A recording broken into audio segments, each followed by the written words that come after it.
Justin Trudeau doing some early campaigning in Quebec this week. The province is shaping up to be a critical battleground between his party and the NDP in the next federal election. So just how much of a threat do the Liberals pose to the Orange Wave? Our political panel is back to assess. So, Susan, Justin Trudeau obviously keen to gain back some of the ground the Liberals used to enjoy in Quebec. How worried should the NDP and Tom Mulcair be at this stage?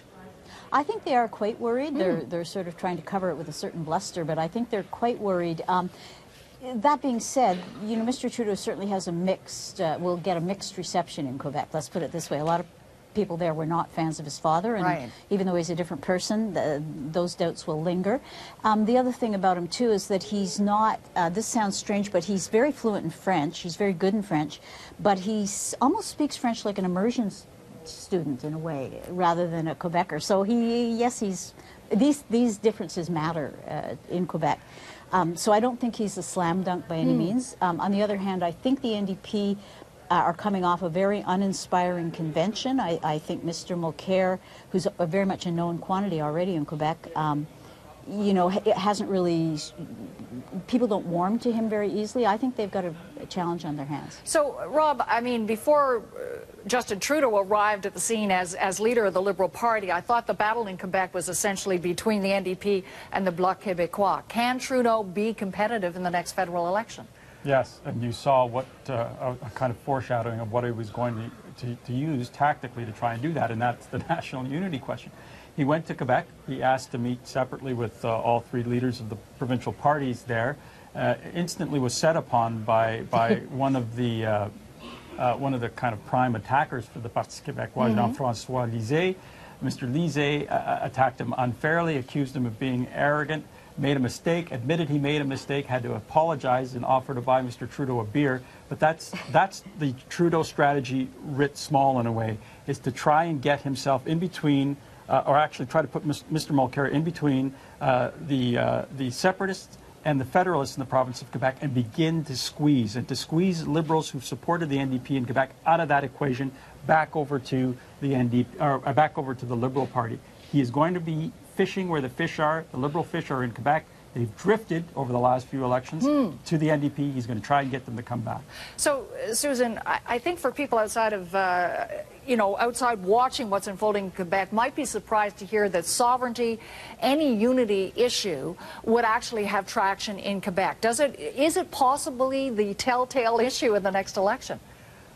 I would be really surprised if that was the case. I mean, and I think so would Pauline Marois, because her party has just put out some ads which essentially say sovereignty is good for the economy. I mean, I think the economy and healthcare and all the other issues are.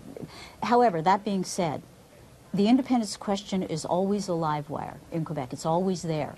Over the many years I've lived there and covered it, it's always there. And it sometimes takes the oddest thing to just trigger it and inflame the whole situation and change everything.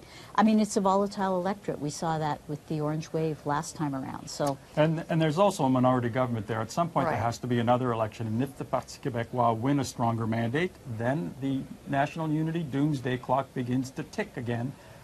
That is something that allows Mr. Trudeau to, again, carve a niche for himself because of the NDP's position on clarity and on independence, allows Mr. Trudeau an opening, and, again, the squeeze of the NDP that they've historically been caught in, before the last election anyway, could hurt them again. At a minimum, the Liberals are hoping it puts the 20 or so seats on the island of Montreal and around Montreal back into play for them. So, the other thing, too, can I just say, Nancy, is I think that this time more than ever, perhaps, at least right now, who knows in 2 years, but Quebecers are looking at the whole, like the rest of us, at the whole national picture. So that a lot of Quebecers really loathe Mr. Harper, for example, and they don't like the policies of his government, they don't like him personally.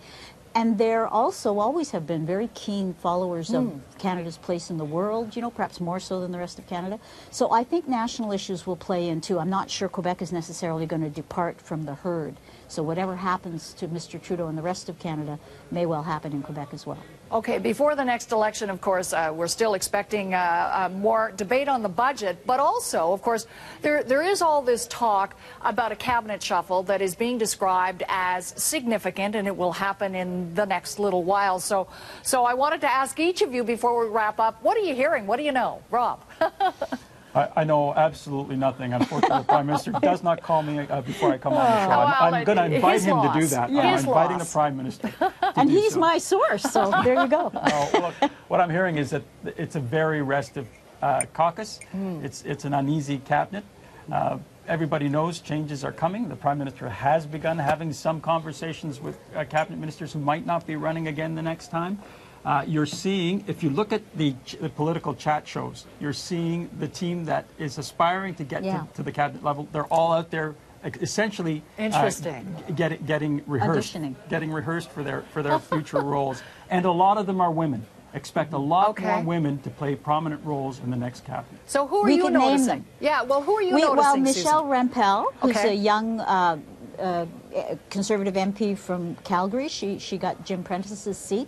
Candice Bergen from Manitoba, who's very poised. I guess Kelly Leach, the pediatric surgeon, who's a favorite of Mr. Flaherty's from Simcoe, I think it is, isn't it? She runs at Simcoe, yeah. Those are the three sort of dominant ones, but there's a couple of others that are quieter. Miss Glover? Yes, Shelley Glover, also from Manitoba, well. very fluently bilingual, by the way. So there's a number of quite accomplished performers, certainly as accomplished as some of the front, as Julian Fantino, just to pull a name out of the air. Well, listen, it's always fun to compare notes, and we love indulging in the orgies of speculation, and I suspect we'll have other opportunities to do it. Great to talk to you two. Have a great day. Thanks for this. Okay, thanks, Nancy. Bye, guys.